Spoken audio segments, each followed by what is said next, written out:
Gap जो है कम रखा है गैप, इसलिए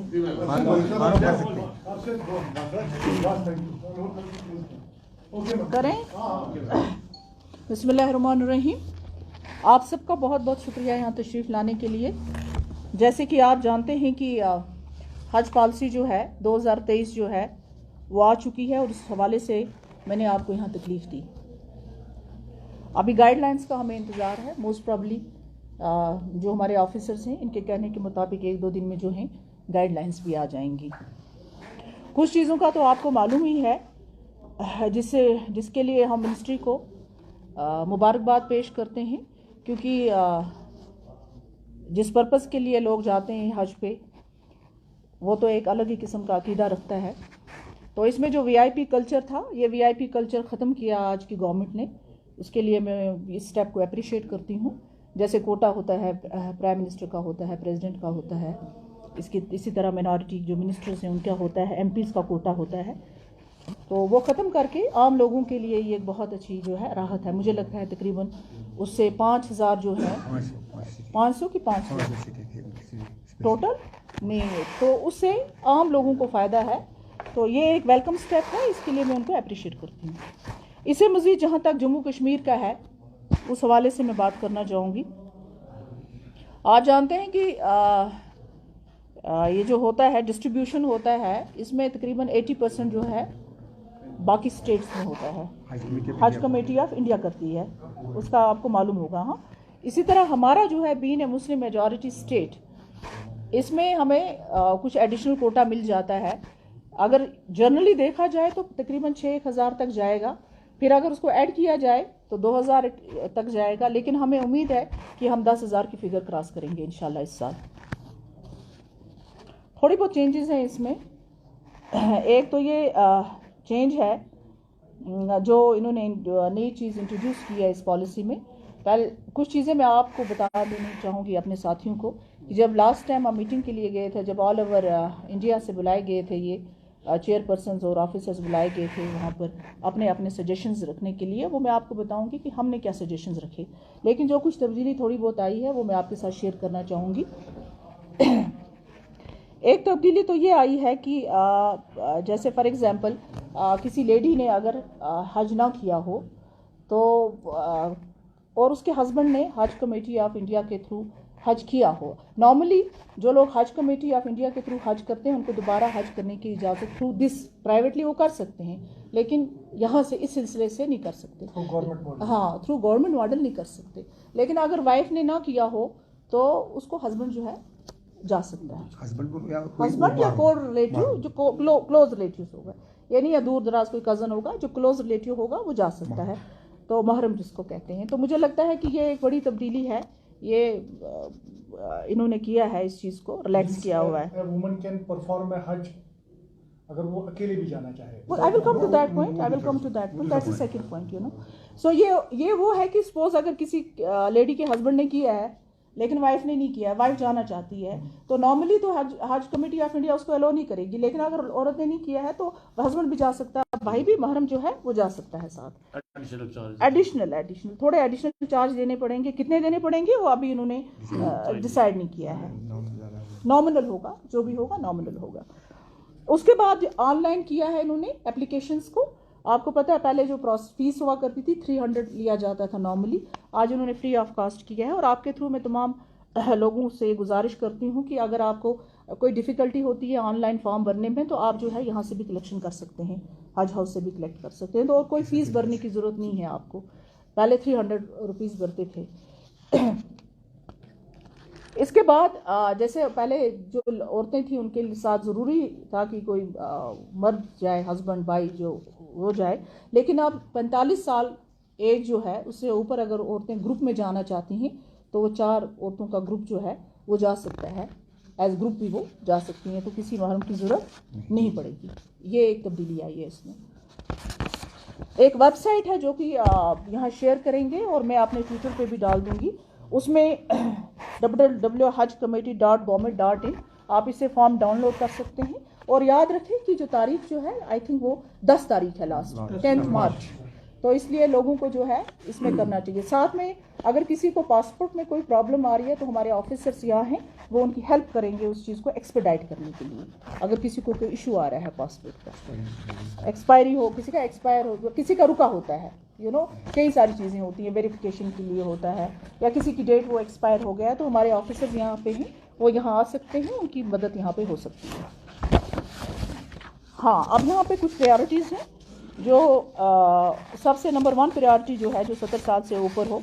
आपको याद होगा लास्ट ईयर कोविड की वजह से एज का कुछ इशू था कि क्या क्या एज थी कि किस तक जा सकते थे, 60 तक। लेकिन इस बारी जो है ऑब्वियसली अनलिमिटेड है, इसमें कोई ऐसी चीज़ नहीं है।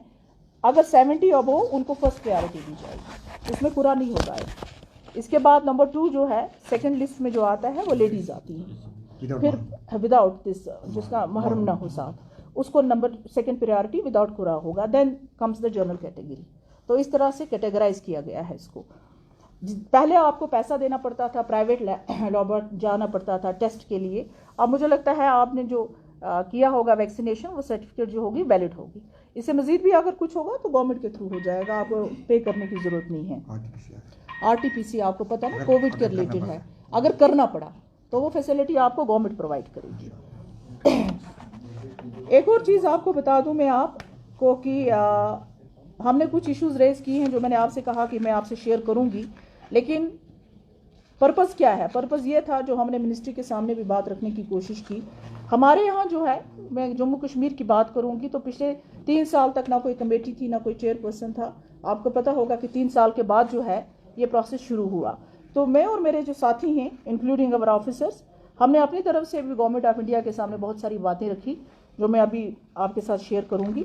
लेकिन पर्पज़ गवर्नमेंट ऑफ इंडिया का या मिनिस्ट्री का या सबका ये है कि हज को सस्ता किया जाए और कंफर्टेबल बनाया जाए, वही सबका पर्पज़ है। तो इस बारे मुझे लगता है कि जैसे आपको जो टेंटेटिव खर्चा आता था तकरीबन 4.5 लाख आता था, और हमें उम्मीद है कि जो चीज़ें उन्होंने उसमें माइनस की हैं, जो उन्होंने मैंडेटरी बनाई थी, हालांकि मैंडेटरी नहीं थी वो चीज़ें, वो उन डिटेल्स में मैं नहीं जाऊंगी, उनको कम करके जो है तकरीबन 3.5 या 3.70 तक जो है खर्चा होगा हाजियों का। एक 70-80 हज़ार का जो है उनको फ़ायदा पहुंच सकता है। यहाँ मैं आपको बताऊं कि हमने जो इश्यूज़ रेज़ किए थे मिनिस्ट्री के सामने, वो ये था, सबसे पहला हमारा इशू ये था कि बाकी मुल्कों में जितने बाकी मुस्लिम ममालिक हैं वहाँ पे आपको सिंगल बस सर्विस होती थी अजीज़ा से लेके यहाँ तक हरम का, लेकिन ये पूरे इंडिया पे अप्लाई होता था कि आपको 2-2 बसेस चेंज करनी पड़ती थी, तो लोगों को बहुत डिफ़िकल्टी होती थी।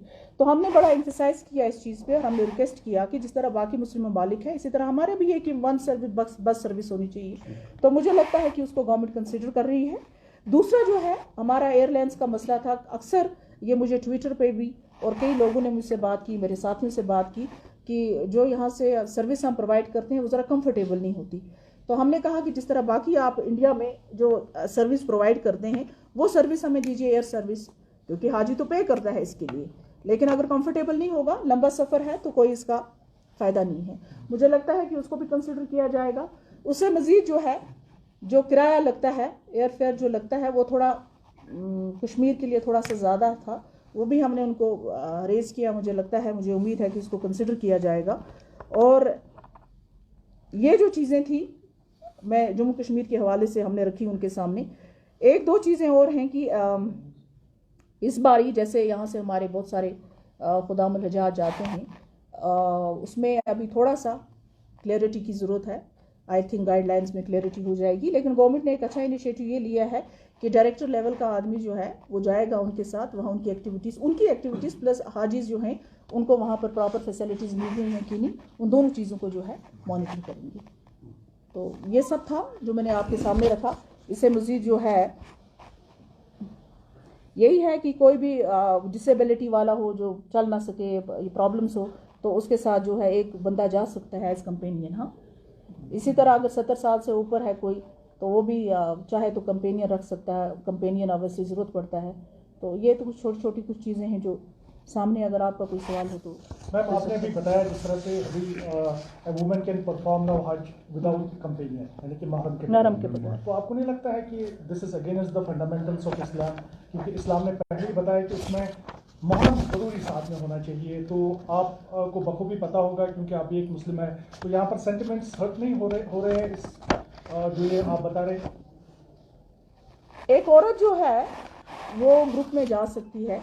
वैसे मैं मसलक पे बात नहीं करना चाहती हूँ, लेकिन अगर ये अंडरस्टैंडिंग जो होती है ना, ये सिर्फ है यहाँ से हम नहीं है जब तक कि सूदिया की गवर्नमेंट जो है उसके साथ कोई एग्रीमेंट ना हो।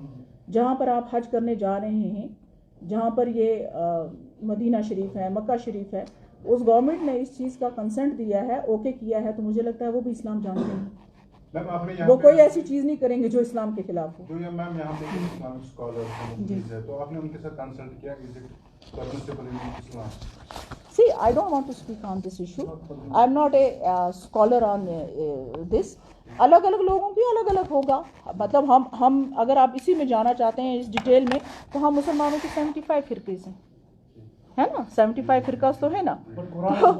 कुरान इज वन बट फिरकास आर डिफरेंट। हाँ, तो मुझे आप जरा एक कोट कीजिए जरा, मुझे मेरी थोड़ा सा मेरी इल्म एक मिनट मेरी नॉलेज के लिए।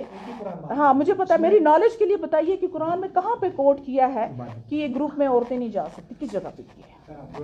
नहीं, मुझे बताइए ना, मेरे हमारा थोड़ा सा इल्म बढ़ा दो प्लीज। हाँ, अब बताओ, आप कोट करो। नहीं, आप कोट करो, मुझे कोट करो। कौन सा कुरान का कोई आयत कोट करके बताइए जहाँ लिखा है कि औरत जो है नहीं जा सकती, तो ग्रुप में नहीं औरत जा सकती है, विदाउट कंपेनियन नहीं जा सकती। जरा मुझे कोट। विदाउट महरम नहीं, महरम नहीं, कंपेनियन नहीं। कंपेनियन क्या हो? नहीं, बताओ ना प्लीज ना, प्लीज अभी बताओ। उसमें कुरान अब बताओ ना, आपके पास तो यहाँ पर मुझे बताओ ना, कुरान को कोट करो, कोई वर्स कुरान का कोट करो भाई। जी जी प्लीज। मैं होपफुल हूँ कि देखिए 4,000 से ज्यादा। टोटल नंबर क्या है इस साल कितने? देखिए जो शेयर बनता है ना, एज पर शेयर बनता है, एक मिनट, एज पर शेयर बनता है 5,600, लेकिन बीइंग मुस्लिम मेजॉरिटी स्टेट ये 2,000 हमको ऐड करते हैं, लेकिन बाद में कुछ ड्रॉप हो जाते हैं, तो हम ये उम्मीद लेके चलते हैं कि हम 10,000 तक फिगर क्रॉस करें। 10,000 से ऊपर भी हमारा है। से भी क्रॉस कर सकते हैं। वी आर होपफुल कि इंशाल्लाह जो है 10,000 से ऊपर हम क्रॉस करेंगे। और दूसरा, आप सब मेरे भाई हो, शायद कुछ लोग मुझसे छोटे भी हो उम्र में, तो औरत की तो बड़ी रिस्पेक्ट है जनाब। औरत को अनटचेबल मत बोला करो, औरत की बड़ी रिस्पेक्ट है। प्रॉफिट मोहम्मद सल्लल्लाहु अलैहि वसल्लम जो हैं हज़रत फातिमा के लिए खड़े होते थे। अगर औरत इतनी बुरी होती तो फिर प्रॉफिट की बेटियां क्यों होती? सो प्लीज हम कभी और डिस्कस करेंगे इंशाल्लाह, तब मैं भी पूरा पढ़ के आऊंगी। हम आप भी पढ़ के आना। हाँ, ठीक है ना? जी जी, कहना है कि 10 तारीख लास्ट डेट है हज वाली। 10 मार्च 10 मार्च 10 तारीख। जी जी। तो स्टार्ट कब से हो रहा है हज? हो गया जी शुरू। IMD से जाना कब है? तकरीबन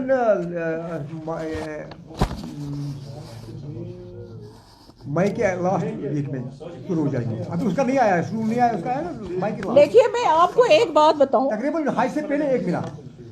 मैं आपको ये, this is out of context, मैं ये बात जो है, आप रिकॉर्ड करो तो कर सकते हो, नहीं करना चाहते हो ना करो, लेकिन मैं ये बताऊं कि हज जैसी चीज के लिए भी लोग कहते हैं जनाब सिफारिश होनी चाहिए। मैं ये अल्लाह ताला का जिसको बुलावा होगा वही जाएगा, है ना? ये ऐसा मुकद्दस सफ़र है कि हम ज़ियारत पे भी, हम अकीदा रखने वाले, हम ज़ियारत पे भी जाएंगे, हम कहेंगे जब तक अल्लाह का बुलावा नहीं हम नहीं जा सकते। तो हज की तो बात ही नहीं। लेकिन हज के लिए भी अक्सर लोग कहते हैं जनाब अब तो आप हज के बन गए, अब आप हमको हज करवा देना। तो ये जो ट्रांसपेरेंट हो गया है system, I am very happy कि आप कोई भी अप्लाई कर सकता है, जिसका जिस तरीके से आएगा, कोई सिफारिश नहीं चलेगी। किसी के पास कोई सोचेगा जनाब ये ऑफिसर है तो मेरी सिफारिश करेगी, तो मैं चेयरपर्सन है तो ये सिफारिश, तो ये मेंबर, वो चीज़ें ख़त्म हो चुकी हैं। जिसका बुलावा होगा इंशाल्लाह वो लोग जाएंगे, और मैं अल्लाह से ये दुआ करती हूँ कि उनका सफ़र जो है अच्छा रहे, बेहतर रहे। हम फैसिलिटीज़ प्रोवाइड करेंगे। मैंने तो इस चीज़ को इंश्योर किया है कि जो भी जाएंगे, हम यहाँ पर 24 आवर्स हमारा हज हाउस जो है फंक्शनल रहेगा। उस दौरान हम व्हाट्सअप ग्रुप क्रिएट करेंगे। किसी को कोई प्रॉब्लम, चाहे ऑफिसर्स यहाँ से जाए, डायरेक्टर लेवल से जाए और किसी लेवल से जाए, हाजीज को व्हाट्सअप ग्रुप यहाँ होंगे। हम ग्रुप वाइज हर एक को एक हेड रखेंगे, और उस हेड को एक व्हाट्सअप ग्रुप क्रिएट किया जाएगा जो हमें 1-1 घंटे का वहाँ बताएंगे कि उनके साथ वहाँ पर जो है सही हो रहा है या गलत हो रहा है, वो आपको मैं इंशाल्लाह इंश्योर करती हूँ जब तक मैं चेयरपर्सन। मैडम पिछले साल हमने देखा, पिछले साल I was present here, I covered when हज स्टार्टेड ना, जी जी स्टार्ट हुआ, तो बहुत सारे हाजीज के यहाँ पे ये शिकायत थी कि there was lack of communication between officials and हाजीज who were going to perform हज। तो उनका ये मसला था कि किसी को टेस्ट था, किसी का कोई डॉक्यूमेंट था, पता नहीं था उसको, फिर उसको यहाँ से जाना पड़ता वापस। मैंने डॉक्टर साहब से भी उस टाइम बात की, अगर उनको याद होगा। तो इस टाइम कुछ नया फॉर कम्युनिकेशन आपने कुछ बंदे रखे हैं जो हाजीज को पूरी तरह समझाएंगे कौन सा डॉक्यूमेंट जरूरत है, कौन सा जरूरत नहीं है। कोई दूर से आता है, से साउथ कश्मीर, नॉर्थ कश्मीर से, फिर उनको यहाँ से वापस जाना पड़ेगा नॉर्थ घर वापस डॉक्यूमेंट के लिए, उसके लिए क्या आपने इस साल जी जी लास्ट ईयर तो स्पेशल था ना, वो RT-PCR जो टेस्ट था वो स्पेशल था लास्ट ईयर, पहली बार, उसकी वजह से थोड़ा हो गया, ज़्यादा नहीं। हमें कोई प्रॉब्लम नहीं होगी, किसी को हमने डिटेन नहीं किया, हर एक के साथ हमने रब्ता किया है, और उनको पहले ही 2-3 दिन पहले ही पता चलता था कि हमें इस डेट को यहाँ आना है, इस दिन को हमें ये टेस्ट करना है, तो और हमारी फ्लाइट इस दिन को होगी। और जिसका किसी का हमें पॉजिटिव भी आ गया 2-4 का, तो लेकिन शुक्र है कि यहाँ का कोई नहीं था, कुछ 2-4 लोग थे वो लद्दाख के थे, उनको यहाँ ही हमने स्टे करवाया था, तो जो ही उनका नेगेटिव आया तो हमने उनको भेज दिया। सर आखिर में एक बार फिर से जानना चाहेंगे कितना खर्चा आएगा अब की बार हाजी जाने का? 380 तक इंशाल्लाह, 380 Without all accommodation and account सब आता है, एवरीथिंग, टिकट, अकोमोडेशन, एवरीथिंग। एक चीज़ मैं आपको इंश्योर करूंगी कि ये आपके थ्रू मैं तमाम लोगों को ये मैसेज देती हूँ कि इंशाल्लाह अल्लाह को मंजूर होना चाहिए। आप देखेंगे लास्ट ईयर कोविड की वजह से तो थी प्रॉब्लम, इसमें कोई शक नहीं है, लेकिन इस बारी हमारी सबकी कोशिश होगी, मेरे साथियों के समेत, मेरे जो यहाँ ऑफिसर्स हैं उनके समेत ये होगी। आप खुद देखेंगे, हम पूरी कोशिश करेंगे इनको शिकायत का मौका नहीं मिलेगा, और बड़ा ट्रांसपेरेंट तरीके से होगा, ये मैं इंश्योर करती हूँ आपको। और इंशाल्लाह इनको जो फैसिलिटीज़ वहाँ मिलनी चाहिए, जो हमने गवर्नमेंट के साथ उठाई भी है बात, वो हम कोशिश करेंगे कि इनको बेहतर से बेहतर फैसिलिटीज़ वहाँ पे मिले। 2022 में जो हाजी जाने वाले थे उनको क्या रिफंड किया जाएगा? हाँ क्यों नहीं, कौन है, रिफंड हो चुका है, रिफंड हो चुका है, एक मिनट, वो हो चुका है। 2022 में तो कोई फॉर्म ही नहीं भर दिया, 2021 में जो कैंसिल हो गया आज, उसका तो सब हो गया रिफंड, सारा हाँ, बिल्कुल किसी का नहीं है। एक चीज और, जो ये ऑनलाइन है, होगा आपके पास, हमारे पास भेजिए हम। देखिए जो ऑनलाइन है ना, ऑनलाइन है, ये है। जो ऑनलाइन सिस्टम है ना, ये अच्छा है, बिकॉज उसी में आपको पता चल जाएगा कि आपको क्या क्या रेलिवेंट डॉक्यूमेंट्स की जरूरत है। नहीं तो आप अनंतनाग का यहाँ आएगा, फिर बारामूला का आएगा, कुपवाड़ा का आएगा, इसलिए जो ऑनलाइन इन्होंने किया, आई थिंक ये जो बेस्ट तरीका है। आपको मालूम है क्या क्या आपको डॉक्यूमेंट जरूरत है, वो आप उस पर देख सकते हैं और सबमिट कर सकते हैं। इनको भी जिम्मेदारी दीजिए मैम। जी